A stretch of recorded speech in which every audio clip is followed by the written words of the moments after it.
Il y a plus de similitudes que de différences entre les étudiants de la France et de Colombie. Par exemple, dans l'école publique et les collèges en Colombie, la plupart des élèves vivent dans des endroits dangereux et ont aussi des familles avec des antécédents ou des problèmes. Selon les films, les élèves qui ont des problèmes familiaux différents deviennent des gens agressifs comme Suleiman, qui était le garçon le plus problématique de la classe. Dans l'école de mon pays, il y a l'oppression parmi les étudiants et le traitement brutal des enseignements par les étudiants eux-mêmes. Cela est dû aux différences sociales, à la pauvreté, aux des problèmes familiaux, à la distinction raciale et autres. Dans les films, j'ai aussi vu que parmi les étudiants, il n'y avait pas de respect et qu'ils ne respectaient pas et non plus d'enseigner. Et d'autres aspects importants tels que le manque d'engagement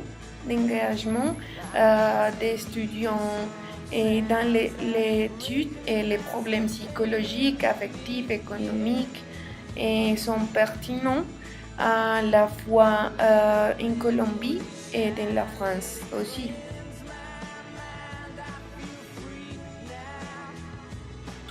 Il existe des relations enseignées-élèves dans différents contextes car de nombreux étudiants ont tendance à voir leur enseignement comme un soutien un ami. Et cependant, dans les films, il ressemblait à François, le professeur de français, et des adolescents essayaient de faire connaître avec ses étudiants à travers la classe, mais les relations sont très très complexes du fait des différentes raisons.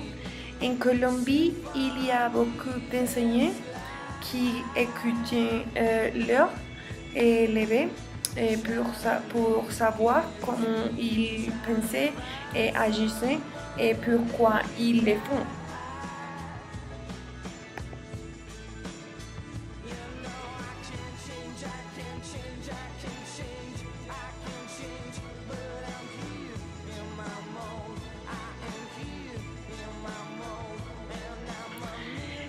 J'ai trouvé le film très intéressant et très magnifique parce que je n'ai jamais pensé qu'en France il y avait les genres des problèmes qui se produisent ici en Colombie. Et j'ai aussi trouvé important de découvrir comment les enseignants traitaient leurs élèves et de les raconter. Ils ont tenu une réunion avant les cours. La scène de la biographie de Rabat était très drôle, très très drôle, parce qu'il était exposé par son autre partenaire pour ses goûts pour les femmes. J'ai aussi trouvé surprenant que la mère de Suleiman communiquait avec l'autre à travers ses enfants pour défendre son fille pour les accusations. Enfin, j'ai vu que comme en Colombie, les enseignants s'amusaient et apprenaient avec les élèves dans les salles de classe et aussi sur les terrains du sport, par exemple le football. Si.